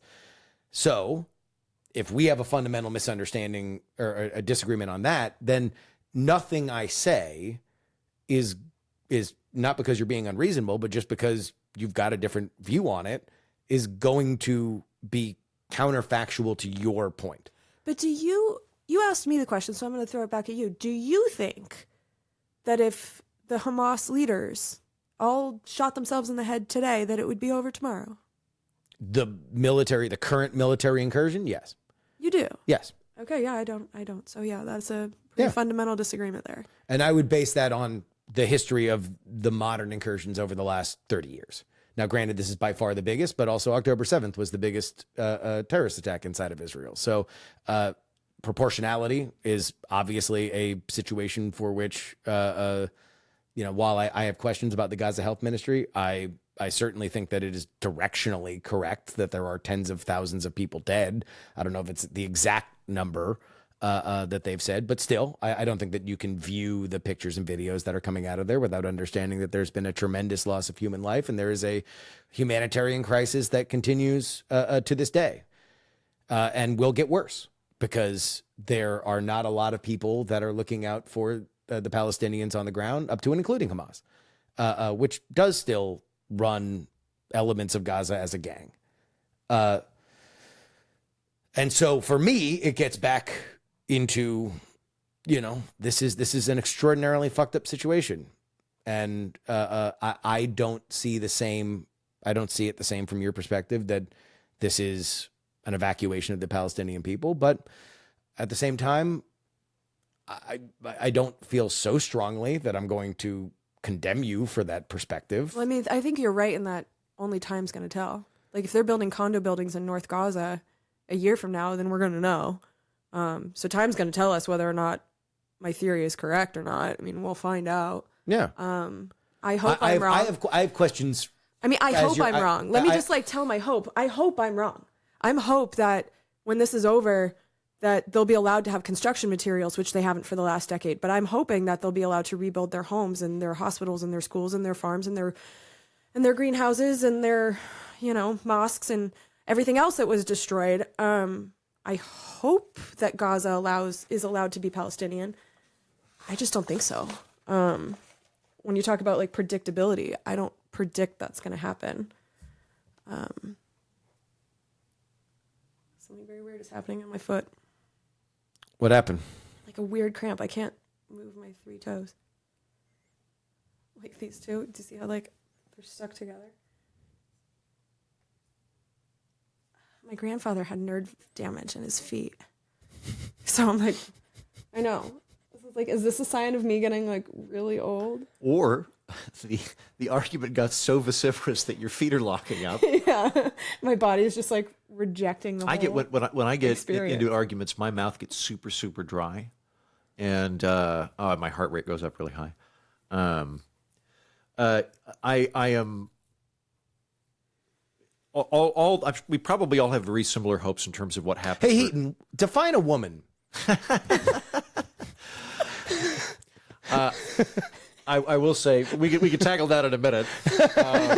I will say this is something that we should keep our eyes on. If for the record, I wanted to do trans and Gaza in the same episode, just so we could all go to internet hell. Yeah, I shut that one down. Yeah. I should have just allowed trans though. I should have said no to this one based on. Well, that one actually that was the one that I was keen to do. That would have really just been hate laws, hate crime laws, hate speech laws. It really wouldn't have a lot to do with trans. But I understand everybody's hesitance to get into the issue. I was for it, mostly because I knew this was going to happen with this topic, and it's like if we're already Jenny here, Waterworks is going to start. If we're already all fucking here, then let's have every element of the worst fucking parts of the internet come out. Like the thing that frustrates me the most about both of those topics is that people just throw bumper stickers at each other. And these are issues that you fucking really, really, really do a disservice if you don't understand them, if you don't open your mind to them, if you don't try to study and then study counterfactuals and then study the counterfactuals to the counterfactuals. Because this, I mean, to go back to Israel Gaza again, there's nothing about this situation that I have read or seen that has made me more sure of a position. It has made me understand, but the diversity of opinion throughout that entire region on this is so much. And that's why the only thing that I do push back on, Jen, with you is the Israeli government or the Israelis want X, What else Y, am or I Z. supposed to say when having this conversation? I don't really know what you're upset with when I say that, because what else?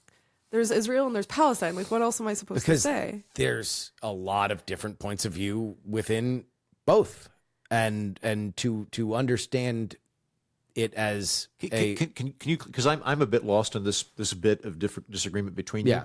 Is the relevant issue that Justin, you're trying to make a delineation between the regime and the aggregate people of Israel, and you're noting the government itself. The government okay. itself has been in tremendous flux over the past 20 years.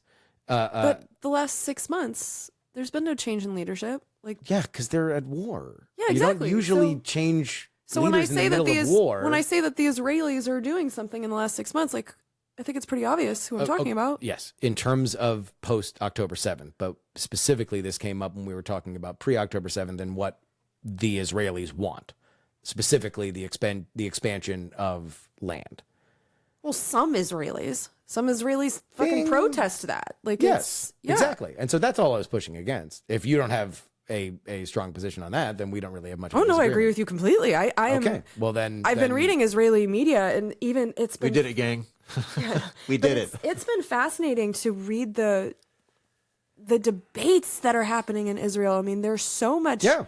They're so raw, and extreme on both sides. I mean, what I'm saying is not it's not at all controversial in Israeli media. It's very controversial here in the United States. But then you'll have someone saying the complete opposite, that this is all about Hamas and it's, all about the hostage. It's there's such a wide range, and the protests are fascinating, because sometimes they're still protesting the judicial stuff, and they're protesting for the hostages. They're protesting against the war, but some people want the war to continue. Like, it's fascinating, just the interviews that they have with people, the range of opinion. There's no way to say this is what all Israelis think, because no, like, they disagree on all kinds of stuff, and so that's agreed. That's certainly not what I was. That's what I've taken saying. from your perspective. No. Then I would say then clarity on that point, I think, would benefit you. When I'm talking about the Israelis, especially when it comes to actions against the Palestinians, it's choices made by the government. It's, land disputes are determined by governments, usually not by individuals, but this is but I'm pretty much always talking about government choices. Yeah. I think historically, that's really where in listening to your episode on it and stuff like that I was, I'm like, I don't know, see things a little different. Well, I had to do as you know, there's no way to present every perspective on everything. Like, what I was trying to do with my episode was explain, this is what I know what I was taught, and now I know what it wasn't. And the stuff that I wasn't taught was disturbing. And the stuff that I wasn't taught was the Palestinian perspective, quite frankly. Like, I didn't know it. Yeah. I think that was, I listened to your episode and thought this was the Arab perspective on this question, viewed through a progressive lens. That's how I would describe it. Yeah. Yeah. And I think that's fair, because the Israeli perspective, I think, is pretty well known here in the United States. I think it's what we've all been taught. So, yeah, right now I'm waking up every day to scenes of dead people, and I didn't think that we'd be having this conversation 6 months. 6 months later. As soon as it happened, I knew it was going to be the fucking most bloody, violent fucking thing. When do you think it ends? If I'm handicapping, I would say within the next 2 months. When Netanyahu, you're talking about the current conflict, again, and that's the thing, is it's like when this, this chapter ends, and then the next one begins. have another thing, because that's the other problem, is it's like, okay, we'll take out Hamas. Who fucking runs Gaza? Exactly. Who runs Bartertown? Because they don't want the Palestinian Authority. The Palestinian Authority has its own fucking critics that they are absolute crooks and bureaucrats that the people of the West Bank don't fucking like. Meanwhile, at the point, part of the reason why October 7th was so fucked up was because we were at a point where there were elements of the Israeli government that believed that Hamas wanted to transition from being mostly a terrorist force to being some kind of version of a hostile yet work withable government branch. Who the fuck believed that? Again, people that look like assholes now, right? But they were approving more work visas to come in to Israel and work. That was part of this process. And there was this conversation about exactly what Hamas was going to be and where Hamas was going. And then October 7th happens, and now we are where we are. But part of that was going to be, there was never going to be a world in which the Hamas power structure was going to survive after October 7th from the Israeli perspective. Like they were going to, Hamas's goal was bury themselves as deep as they could underground and hold as many people around them as possible to survive, because that's usually what their win condition is come out of the hole and say, we survived. And they were going to try and do that. And Israel was going to not allow them to do it this time. And that means fucking carnage. That means absolute carnage. And in a lot of ways, it's surprised me that Israel's gotten the leash that they've gotten from the international community up until this point. Usually incursions into the West Bank or Gaza, you get about a month and a half before the international community You get a summer. gets on them. But, October 7th was so visceral. And I think, I don't know if Hamas would bring the GoPros next time, because that's another element of violence that becomes a bigger, a rallying cry. But yeah, I would say if I were to handicap it, when Netanyahu's on American television saying this is going to be weeks, not months, then it's probably 2 months before this version of it is done. And then at that point, we have the rest of history to have a cycle of violence that will continue to go on and on and on forever. I guess like the framing of that, I don't disagree with you at all. But it does make me think that this refrain that I see constantly online, that just release the hostages and this is over tomorrow, that feels really untrue. Because which side? That, the pro-Israeli people who keep saying, AIPAC has been tweeting it constantly, release the hostages, tell Hamas to release the hostages, and this is all over. That's not true. The pledge was that they were going to get rid of Hamas, really defining what Hamas even is, but that was always pretty damn clear that they could release every hostage, and this wasn't done. And also Hamas isn't going to. So like having that now, conversation, a bunch of them are dead. Having that conversation is ridiculous. I will say this. Jimmy Carter is still with us at the age of 99. And with his last firing neurons, I assume his last thought is, oh, so we don't care about American hostages in the Middle East now, huh? Boy, when I was president, let me tell you. I know. Oh, boy. Countdowns, days, everybody, and they were all famous.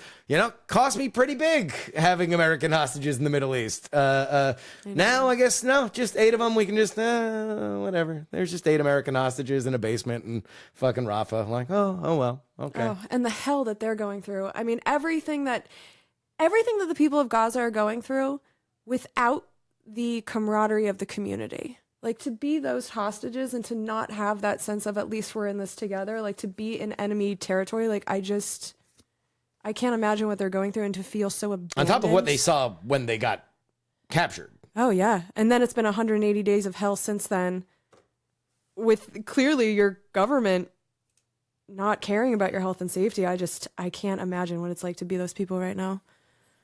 Just tragedy upon tragedy. I've got a good hostage situation I can talk about for a moment. Okay. This is a positive hostage situation, just to put our heads in a better, more positive mind space.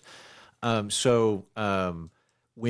the Arab Spring happened and Mubarak fled Egypt, and Egypt became a democracy temporarily under the Muslim Brotherhood, the Bedouins that exist in the Sinai Peninsula that we discussed earlier felt that they were not getting adequate representation in government nor sufficient economic outlays from the regime, et cetera, et cetera. And so they started taking hostages of tourists that were in the Sinai Peninsula. And those folks had a great time because the Bedouins were super polite, and they would like invite them into the tent. Famous They'd give hospitality them folks, the incredible Bedouins, yeah. hospitality, and they'd explain to them like, "Hey, this isn't personal. We're not going to hurt you. This is a negotiation tactic. We take your comfort very seriously. While you were here, you were absolutely." Safe, and the people leaving, they're like, that was an awesome vacation. It did go about a week longer than we'd intended, but it was a really cool experience. We really got to know these people well, and so a nice example of a hostage situation. Well, that's what I'm hoping is happening, that after 6 months, maybe they've found some kind of kinship with their captors. It's not impossible to see people as humans. It seems unlikely, but I'm going to hope the same thing. I'm going to hope that. This is what I'm hoping for. I sincerely hope there's some guy that comes down every day and is like, "Hey guys, like, we're sorry, like, hey, we got your new TV." Like, let us hope that every comfort's being made. Yeah, I doubt it, but let's hope. there was that one. highly doubt. Well, obviously, but there was that one woman. I remember she, shook the hand of her captors and said that they weren't that bad. And Did you hear the daily episode about her? No. There was a daily episode about her last week. No, I didn't hear it. Yeah, she only got released because she was vomiting and shitting and puking too much. Oh, that's a way to get out of it. Yeah. She says she doesn't even remember shaking the hand. Really? Yeah. Even though it was on video, she has no recollection. She was so fucking dazed and I'd also like fucked right up. when you're leaving, like Stockholm syndrome and stuff like that. Like it would be difficult to assess. Her husband's still captured. They were both kidnapped. I did know that. I have to hope that after 6 months they've started to see each other as humans. I don't. That's the Those only are hope those I are have. those are the wrong side. The wrong side for that. You were dealing with Hamas people that, I mean, number one, a lot of them are dead. Yeah, I know. Presumably, they. But I don't imagine it's pleasant. I know. I don't imagine that this is the place where we learn to buy the world a Coke. Remember that Bedouin example I brought up? That was nice, wasn't it? I visited Bedouins. I visited Bedouins when I was in Israel. Yeah. They were great. Bedouins were great. I hung out with them in Egypt and in Jordan, and they were terrific. So the another fun, positive example here. So the Sinai Peninsula is named for Mount Sinai, where in the Bible Moses ascends the mountain and meets God. So when you the Charlton Heston coming down with the Ten Commandments, that's from Mount Sinai. He goes up to Mount Sinai and meets God, and his face is shining, et cetera, et cetera. One of the oldest monasteries in Christendom, I think it's the second oldest monastery that's still standing, is St. Catherine's Monastery on Mount Sinai. It's a Greek Orthodox monastery that's there that allegedly is built where Moses met God. And the monastery, not going to surprise you, Christian, because it's a Christian monastery, right? But there's a minaret there. According to the lore of the monastery, and they showed me some of these Sorry, dum-dum here. What's a minaret? A minaret is a prayer tower in Islam. So when a person goes up and does the call to prayer, and you hear that kind of like Arabic wailing sound, it's at like sunrise. Yes. It's the establishing shot in every Michael Bay movie when you're in the Middle East. Yes. So I'm glad I asked because I thought it was a tiny violin. So according to St. Catherine's Monastery, and who knows, but according to them, when the Prophet Muhammad was being pursued by pagan Arabs throughout the Middle East, when he was in flee mode, he came to St. Catherine's and they gave him refuge. They let him stay there and they took care of him. And so after he became prophet, he came back and sent a certificate with his handprint that said, like, I am the Prophet Muhammad. These are holy men. They're men of the book. They're to be protected. And so St. Catherine's was spared when a lot of other places were being destroyed. And then later, there was a sultan that was going to come knock it down. And so they built a minaret so that he could see it from the distance and go, oh, already Muslim. Yeah. You don't even need to go over there. But today, though, the Greek monks, it's this weird, it's in the middle of the desert. There's nothing out there. So there's the monastery, but there's a Bedouin community that surrounds it. And there's the Bedouins are sort of like their porters and their transport and bodyguards, and they're all Muslim, but they all like feast with the Greek monks on holidays. They're all buddies. They all hang out. Mm-hmm. They're all friends. And like they're mutually beneficial to each other. So an example of people getting along. It's possible. I'll hold my breath. Well, that's a good segue into suicide. We have emails still. Oh, Jesus. Okay. I think they're pretty light, though. Did we? I mean, yeah, we're not even going to do this drug thing, right? Yeah, I don't Fuck think this We anyone's drug can thing. care. skip. We've done 2 full segments. We can skip it. Yeah. Yeah. We're not wrong pod at gmail.com. Again, we're not wrong pod at gmail.com. Jen Stride writes, Jen is rocking it this week. 4 miles through sand like it's nothing. Sand miles are worth like 3 normal miles. Yeah, I learned that the hard way. I felt it. I did not plan my runs well. Truth to Power writes, a month ago while wandering around the north end of Boston with my fiance, I encountered who but former Governor Bill Sellout Weld at a fancy Italian bakery. I went right up to him and said, I wish you well, but I've been informed that you have low moral character. Bill was awestruck, horrified, and heartbroken. I walked out feeling pretty smug until my significant other pointed out that Bill Weld has hair and is significantly taller than the man I had just verbally abused. So the moral of the story is that Bill Shapeshifter Weld wears a wig and lives in public just like a political Hannah Montana. Also, I'm never going to go to that bakery again. All right, I will give you this. The last line to that's pretty funny. I didn't see that coming, but I think you did just go up and say mean shit to an old man at a bakery, right? I think it might be creative writing. Good. In that case, then that's a pretty funny joke. Wake up, Sheeple. If you see Bill Weld, tell him. Wake up, Sheeple. Don't All be right, nice to don't. Wake up, Sheeple writes, in the latest We're Not Wrong, you referred to Ronna McDaniel as a Romney. I know you're referring to her relationship with Mitt Romney, his father, and the political connections that go along with that. However, as an owner of a small flock of sheep, 8 currently, with 1 Romney sheep, I always get a laugh. Romney sheep have 2 key attributes that would be perfect for a DC politician. They look like a large, fluffy teddy bear and are adorable to most people. And they were also bred to handle the Romney Marsh of Great Britain, so they can handle the swamp. So we've got both some British info and agricultural livestock info. Keep it coming, writer. When I was growing up, we would drive through Oklahoma. Dad would go, "What kind of cow is that?" And I'd go, "Hereford." And like it was a game we played. So anyway, if you got livestock analogies, bring them. I want to hear them. Wait, what? Can someone explain why we can't vote for vice president separate from the president? I understand the 12th Amendment states that we can't have a president and vice president from the same state, but we are voting for electoral college votes. If that's a problem, the electors could find an improved alternative. If there is still a problem, the Senate can then decide. Do you have an answer to this? Because I think it's a good question. Yeah, this is fascinating. I've never even thought about this before. Got me. It's a smart idea. Yeah. Why do they have to be connected? I can. Okay, so we know. I'll have to look into this, but it is a really, really interesting idea, and I think probably enjoy it if I had more options anyway. And for the record, a lot of states do this, right? So like, I don't know about Texas, but Oklahoma, the governor and the lieutenant governor are elected separately. It's nothing to stop you from voting for a Republican governor and a Democratic lieutenant governor. It's very common to have these 2 people being from different parties. So in early American history, like the first 3 presidencies, I think up through Jefferson, whoever was runner-up was the vice president. And we, thank God, got rid of that system. Because originally, when there were like 15 people in the whole country that voted for president or whatever ridiculous thing it was,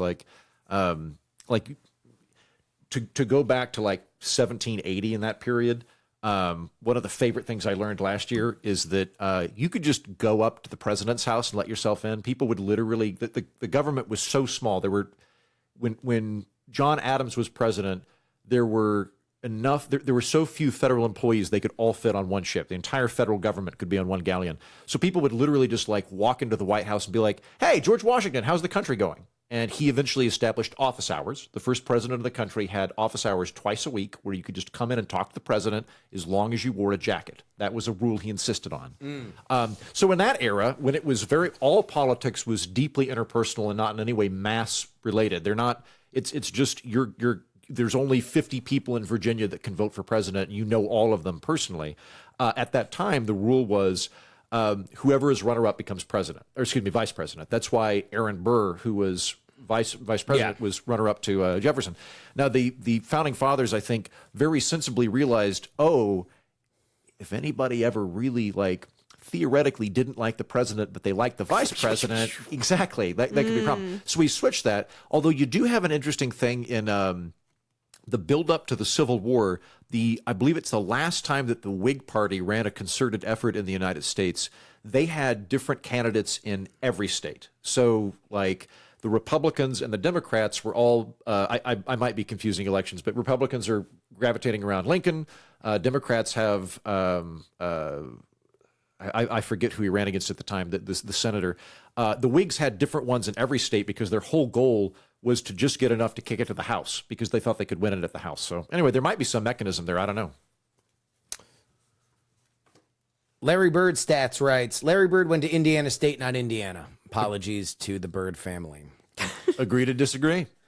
Roundup is not poison, writes. Firstly, we don't know it's poisonous. It has been used in enormous amounts over the years, and if it was truly poisonous, we would have heard more about it. Secondarily, the alternative to glypho is paraquat, which is actually poisonous. It can be used, but requires onerous safety procedures. Thirdly, glyphosate is a miracle chemical that revolutionized farming. There is no comparable safe, broad-spectrum, systemic herbicide. A ban on glypho in the U.S. would destroy the farming industry. And finally, this is the reason why I'm so angry, glyphosate is cool. I'm an engineer, and I love unique, elegant solutions. Glypho is a perfect example of this. No other herbicide uses the same mechanism of action. There are no herbicides with similar structures. It targets the trait specific to the plant kingdom. It is just fucking awesome. And Bryony wants to take it away from me. Bryony? So...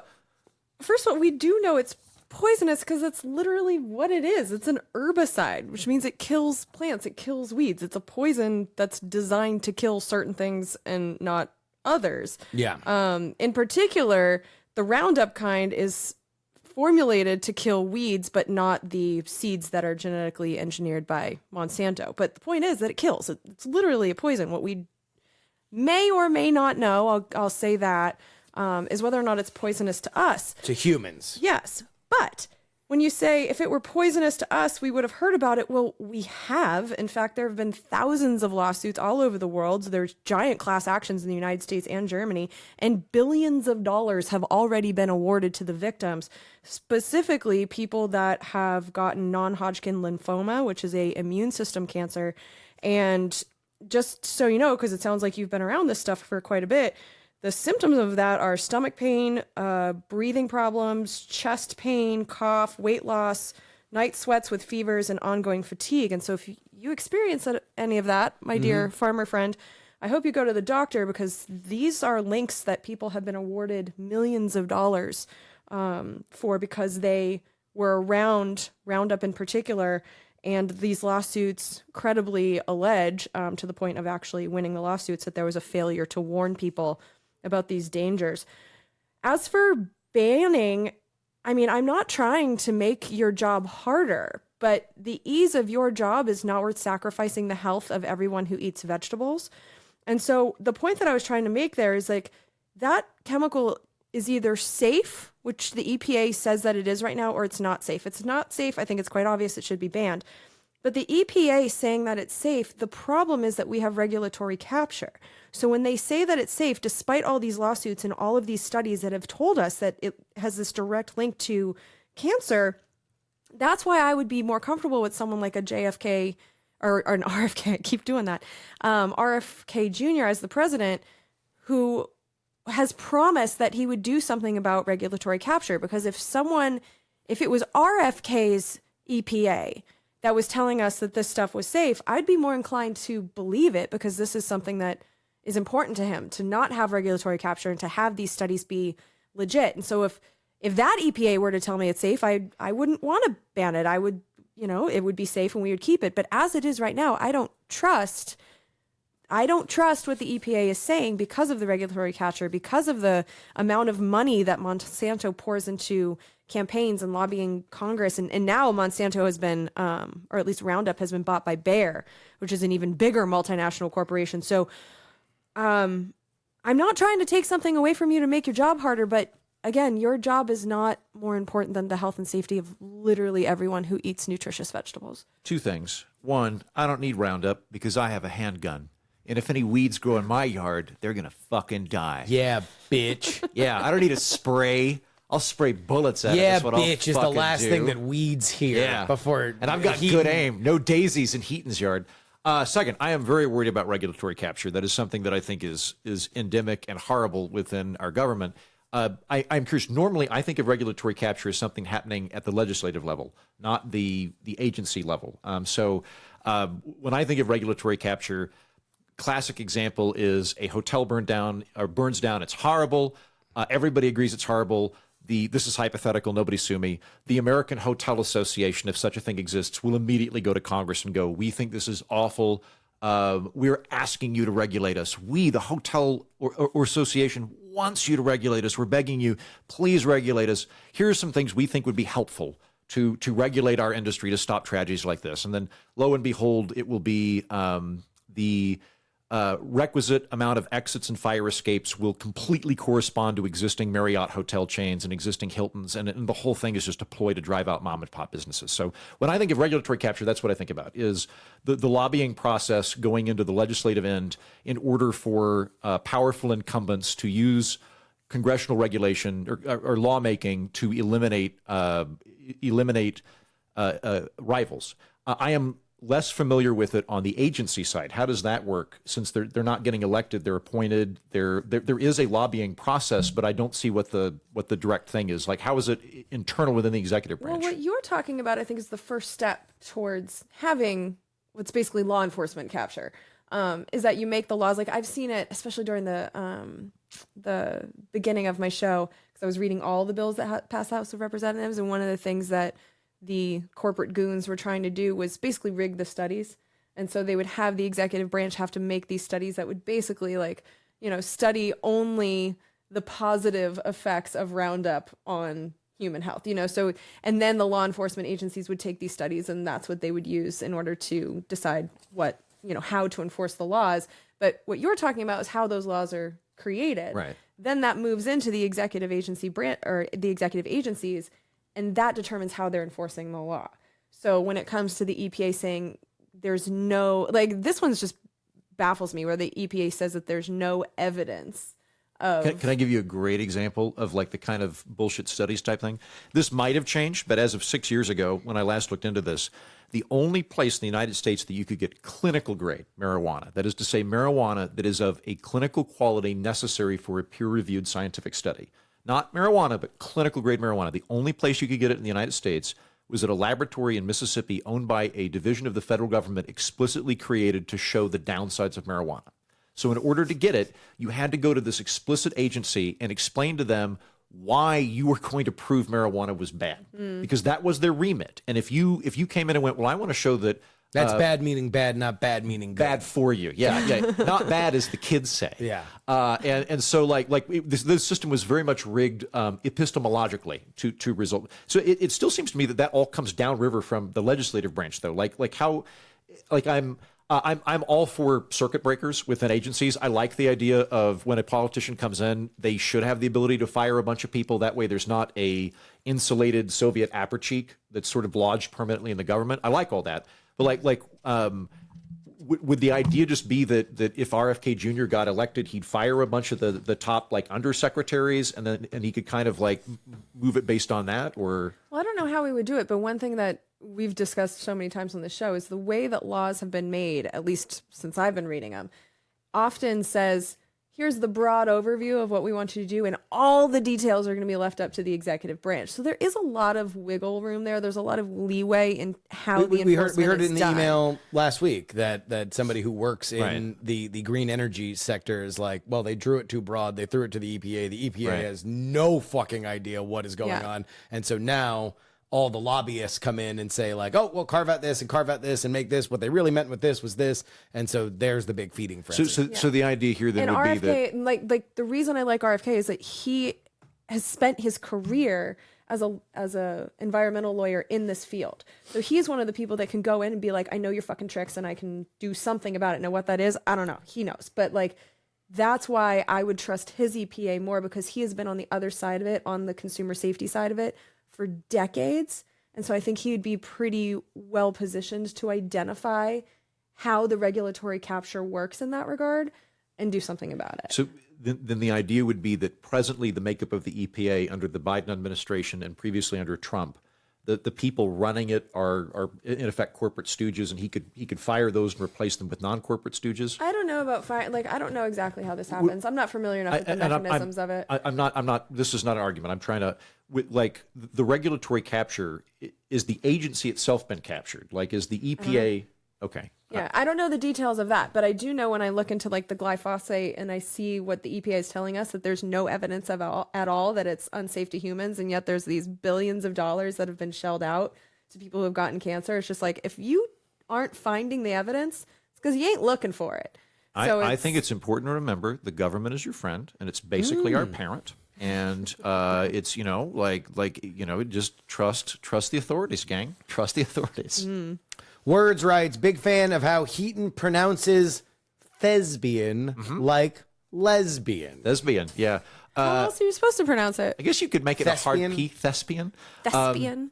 So quick trick that I've learned over the last few years, I can say whatever I want because I can just go, oh, my bad, that's how we pronounce it in Oklahoma. And when I'm in Oklahoma, and they're like, no, we don't. I'm like, I lived in Scotland. They say it like that over there. I'm sorry. Yeah. And I can just code switch it. But the truth of what I'm ultimately going to do, gang, is I want to create my own verbal feedback loop and just eventually create my own accent a la Christopher Walken or William Shatner.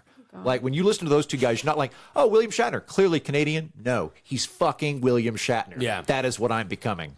Kind of like Moira Rose on Schitt's Creek. You just have this Yes, exactly. I'm creating my indecipherable own accent. accent as I go. Will you work on it on this show, please? Sure. He's doing it right now.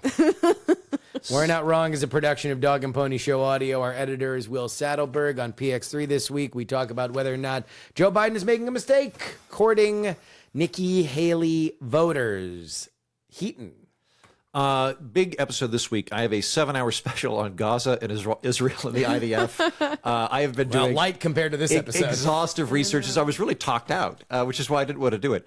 No, the episode that I'm doing on the political orphanage this week is with our gal, Jen Doliak, Justin, our friend, yes. Jen Doliak that we know, recently of Austin, now in Houston, kicking ass down there in criminal justice reform.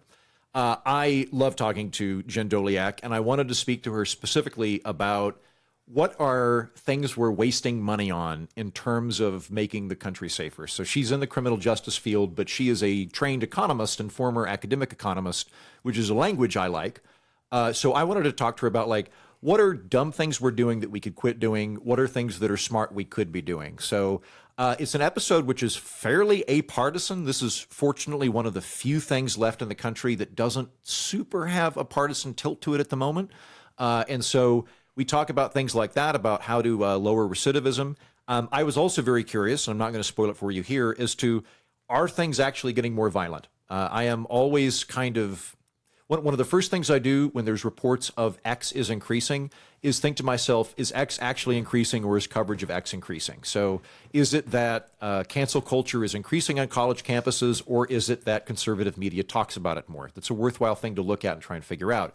And so with the dialogue that's been happening the last couple of years in the country, I wanted to know, is violent crime actually on the rise? Is it happening everywhere, or is it just in a handful of cities? And if it is happening, how does that compare to like 10 years ago? Like, is it like a 2% increase compared to last year? That kind of thing. So we get into all of that with Jen Doliak on the political orphanage.